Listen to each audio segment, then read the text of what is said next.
2000 साल पहले एक दुनिया में एक बहुत छोटा सा एम्पायर था, बहुत ही छोटा, चुन्नू मुन्नू। उसके बाद दम मम्मी था, उसका नाम था रोमन एम्पायर। बहुत बड़ा सा ट्रेड उनका शुरू हो गया इंडिया से। वो सोना देते थे और इलायची ले जाते थे। एक और आइटम था, उनको लालच लग गया था, जीभ में उनके ना लग गया था, वो था सिल्क।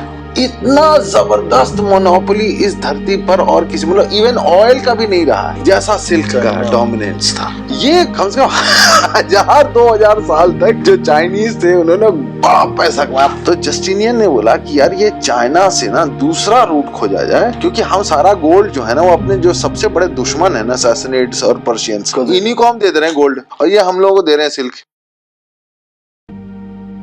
हम ये सोचते हैं हम लोग कर तो लड़ाई रहे हैं, इसमें बस शतरंज में एक चीज कमी होती है, जासूसी की। जासूसी वाला एंगल नहीं आता। जासूसी याद है अपन काम पे कितना जासूसी करना पड़ता था, उसका पता करके लेकर आओ रिटर्न, वो क्या कर रहा है। अरे हम एक बार डस्टबिन से पेजेस निकाले हैं, क्लाइंट ने क्या कर दिया। सीरियसली?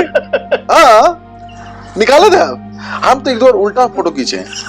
उल्टा वाला तो हम भी फोटो खींचे। वो पड़े भी हैं, उल्टा खड़े होके पड़े भी हैं। उल्टा पड़ा वाला पेज के पेज नीचे है, क्लाइंट थोड़ा बाहर गया, पलटी मारी। इसका जो लेटेस्ट में जो हम सबसे भयंकर सुने थे ना कि माइक्रोसॉफ्ट वाला एक आदमी को फायर किया। वो आदमी गया नोकिया में ही ज्वाइन द प्रोडक्ट टीम और बहुत सारी चीजें वो बताया कि अरे माइक्रोसॉफ्ट में हम लोग ऐसे करते थे, माइक्रोसॉफ्ट में ऐसे करते हैं, काम करो तुम लोग क्यों नहीं टाई अप कर लेते हो माइक्रोसॉफ्ट से, तुम लोग क्यों अपना अननेसेसरी सॉफ्टवेयर बना रहे हो। ये वो मैं तो आया हूँ ना, मैं तो वहाँ काम किया हुआ हूँ यार, वो तो मेरे दिन बुरे आ गए कि मैं नोकिया में आ गया। ये वो अनशन किया। उन्होंने कहा कि अच्छा ऐसा है क्या? बोला हाँ, टाई अप करवा दिया। और फिर उसने पूरा का पूरा माइक्रोसॉफ्ट ने पंप कर दिया अपना सारा माल नोकिया में। उस वक्त वो आदमी बहुत सीनियर हुआ नोकिया में। फिर वो धीरे धीरे शायद नोकिया का प्रेसिडेंट या वाइस प्रेसिडेंट बना। फिर इसने प्रपोज किया कि क्यों नहीं हम नोकिया को मर्ज कर देते माइक्रोसॉफ्ट में। ठीक है, माइक्रोसॉफ्ट ने खरीद लिया नोकिया को। वो आदमी वापस से नोकिया में आ गया। बदला पूरा हो गया। बदला कुछ नहीं था। कहते हैं कि अब कहानी किंवदंती है कि जिस दिन वो वापस से माइक्रोसॉफ्ट के ऑफिस में वो वापस आया ना, पूरा का पूरा ऑफिस खड़ा होकर के उसके लिए ताली बजाया कि ये होता है भाई साहब मदर ऑफ ऑल। हाँ, मदर ऑफ ऑल हाइस।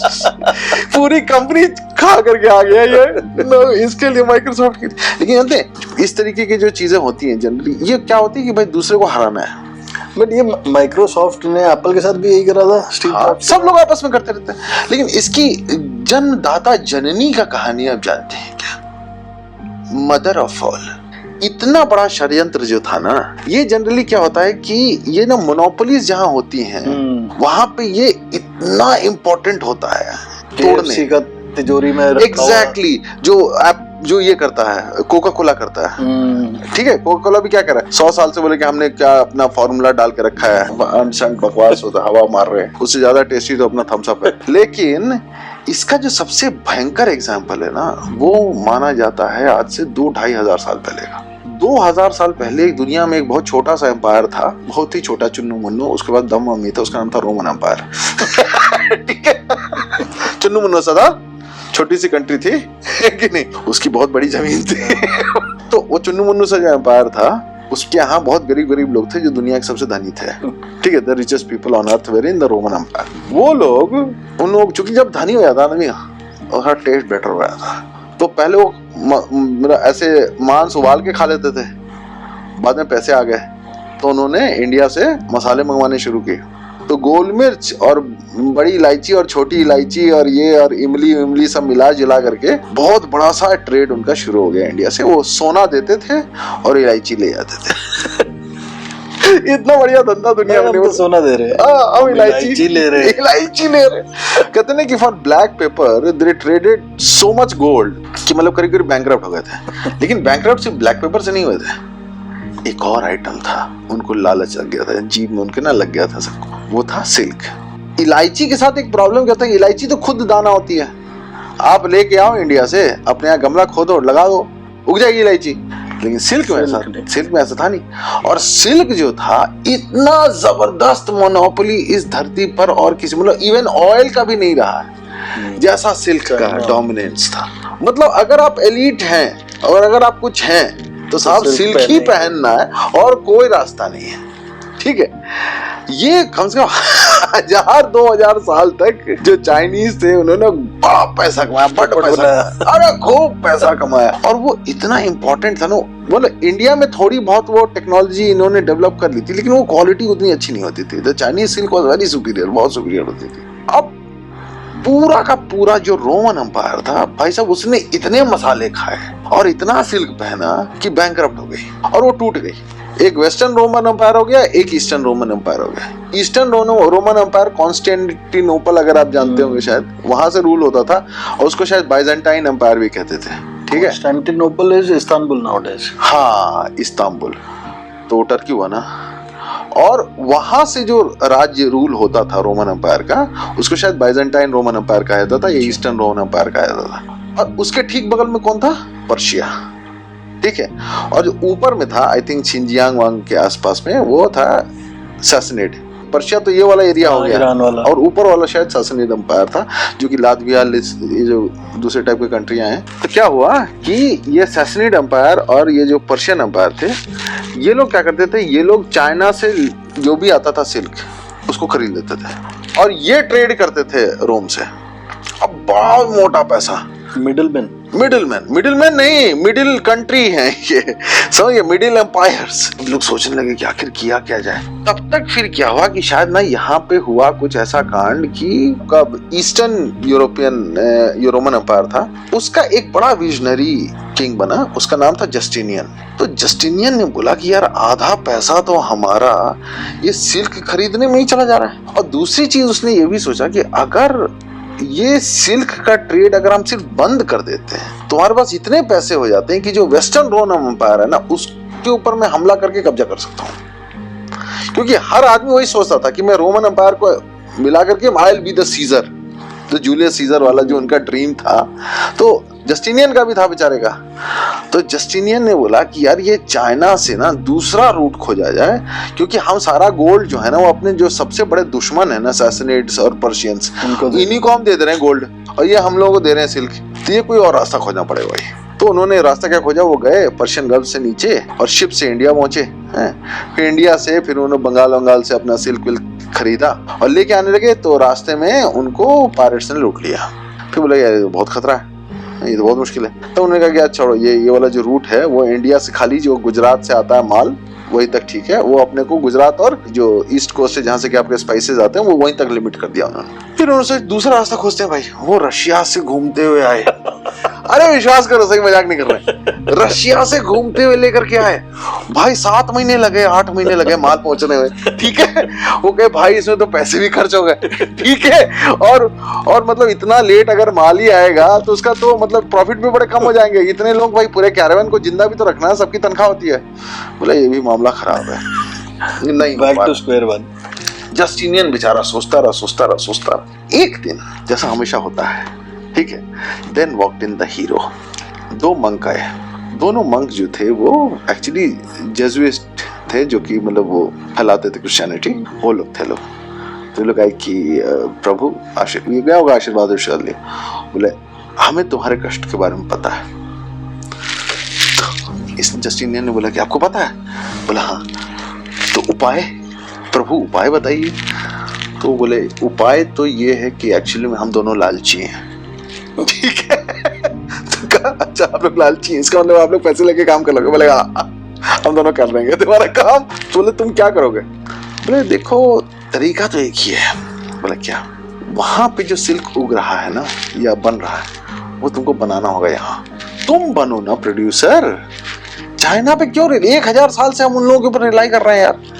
और हमारे यहाँ के जितने वेस्टर्न सिविलाइजेशन से सारे खत्म हो चुके हैं, क्योंकि उनको सिल्क चाहिए होता है। हाँ, इंडिया तो स्पाइसेस देता तो सीडी होती है, तुम उगा लो, अच्छा हो गया बुरा हो गया कुछ तो उगा लोगे। सिल्क में तो एब्सोल्यूट मोनोपोली है, कुछ भी नहीं कर सकते तुम।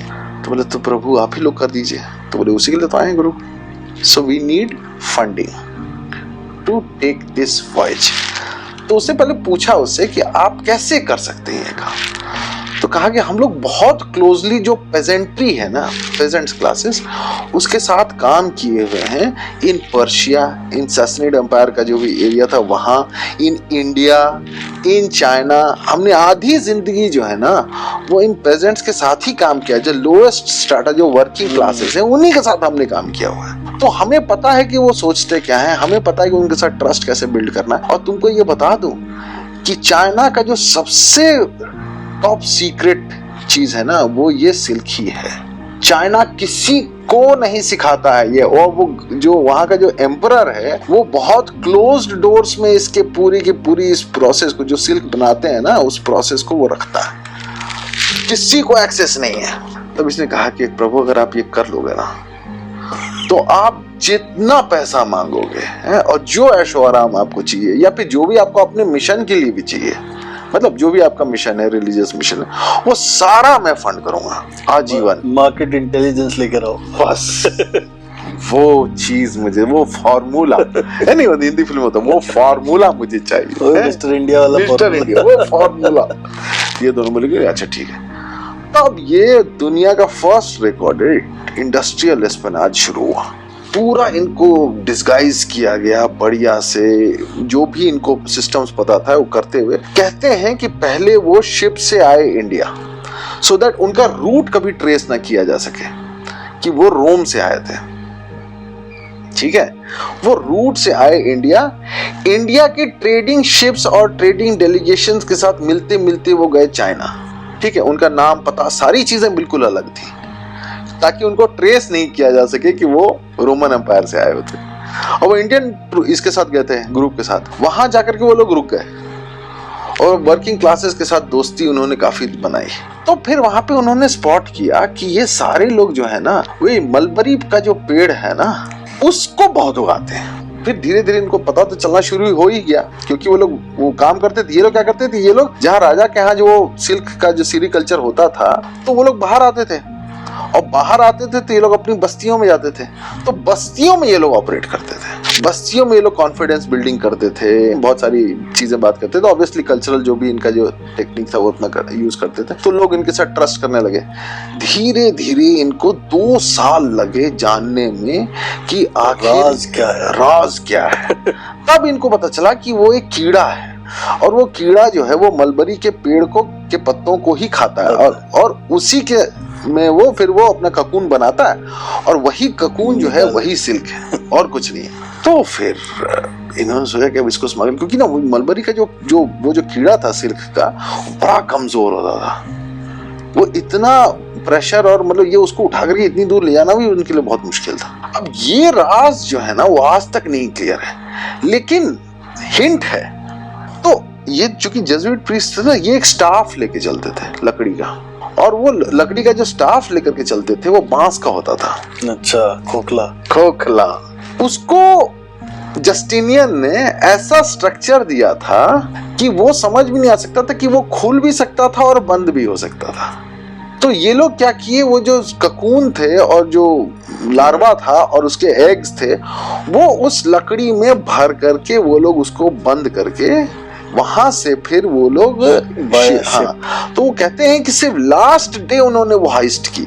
बाकी पहले मलबरी के जितने भी पेड़ थे ना, वो लोग उगा करके हम लोग इसकी जरूरत होगी, हम लोग इसकी स्टडी करेंगे, ये करेंगे, वो करेंगे। उन्होंने पहले मलबरी के पेड़ों को चाइना से निकाला, और उसको पहले अपना, क्योंकि ये पूरा वेल ऑयल्ड एक नेट, 2 लोग ही नहीं थे, पूरा जस्टिनियन का स्पाई नेटवर्क था, जिसने कि पूरा 2 साल इनको समय दिया कि ये अपना काम कर सके। और फिर धीरे धीरे इन्होंने वो मलबरी के पेड़ पहले स्मगल किए, और उसके बाद लास्ट डे इन्होंने अपने स्टाफ के अंदर वो जो सिल्क के जो ककून्स थे और जो लार्वा थे और एग्स थे, वो भर करके वो डंडे जो थे वो, क्योंकि वो वुड के साथ एक बड़ी एडवांटेज होती थी, ना वो बहुत ठंडा होता है ना वो बहुत गर्म होता है, तो वो उसके लिए एकदम एप्ट था वो स्मगल करने के लिए। वो स्मगल करके वो ले करके आए बाइजेंटीन या कॉन्स्टेंटिनोपल, या कौन सी जगह बता रहे थे, इस्तांबुल लेकर के आ गए। यहाँ पे जस्टिनियन को जब मिला पहली बार तो पागल हो गया खुशी से, क्योंकि वो सिर्फ सिल्क नहीं था, वो उसके पूरे के पूरे यूरोप और एशिया सबके ऊपर कंट्रोल करने की चाबी थी, क्योंकि वो उसी सेकंड उसने चाइना का 1000 साल पुराना मोनोपोली तोड़ दिया था। उसके बाद उसने मलबरी के बहुत सारे बुशेस लगाए, उस पर बहुत सेरिकल्चर करवाया और बाइजेंटाइन का अपना एक सिल्क इंडस्ट्री खड़ा किया उसने। वो थोड़ा इंफीरियर था चाइना से, लेकिन मोनोपोली तो टूट गई। अब वहां के लोकल लोग जो थे वो लोग इसको यूज करने लगे, पूरे के पूरे जो सिल्क था। अब इसने तो खड़ा कर लिया अपना इंडस्ट्री।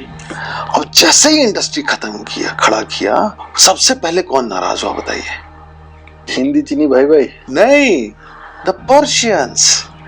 उनको तो दूसरा मार्केट मिल जाता ना। अरे चाइनीजों को तो दूसरा मार्केट मिल जाता, उनको क्या फर्क पड़ता था?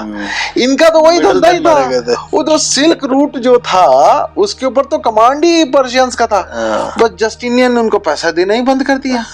ठीक है यार, ठेंगे से भाग यहाँ से। ठीक है, अब उनकी इनकम गिर गई। अब कहानी यहाँ पे एक्चुअली सिल्क वर्म की तो खत्म हो जाती है, लेकिन एक दूसरा बहुत भयंकर कहानी शुरू होती है, the rise of the Ottoman Empire. क्योंकि इनके पैसे कम हुए हैं तो फिर कोई और ट्राइब आई, जो क्या नाम था उसका मैं भूल गया, उस्मान जो भी था जिसने ऑटोमन एम्पायर बनाया। और वहीं से जो सबसे बड़ा एक और जो बहुत दुखद घटना है वो कभी मैं आपको बताऊंगा, वो थी द ब्लैक प्लेग। अच्छा, जिसने मिलियंस एंड मिलियंस लोगों को मारा, वो भी चाइना से ही आया था, वो भी इसी सिल्क रूट के थ्रू आया था। अच्छा, हाँ, वो ये जो रूट था इसमें नॉलेज ये वो तो बहता ही था, लेकिन एपिडेमिक या पेंडेमिक भी जो था ना वो इसी सिल्क रूट से ही शुरू होता था।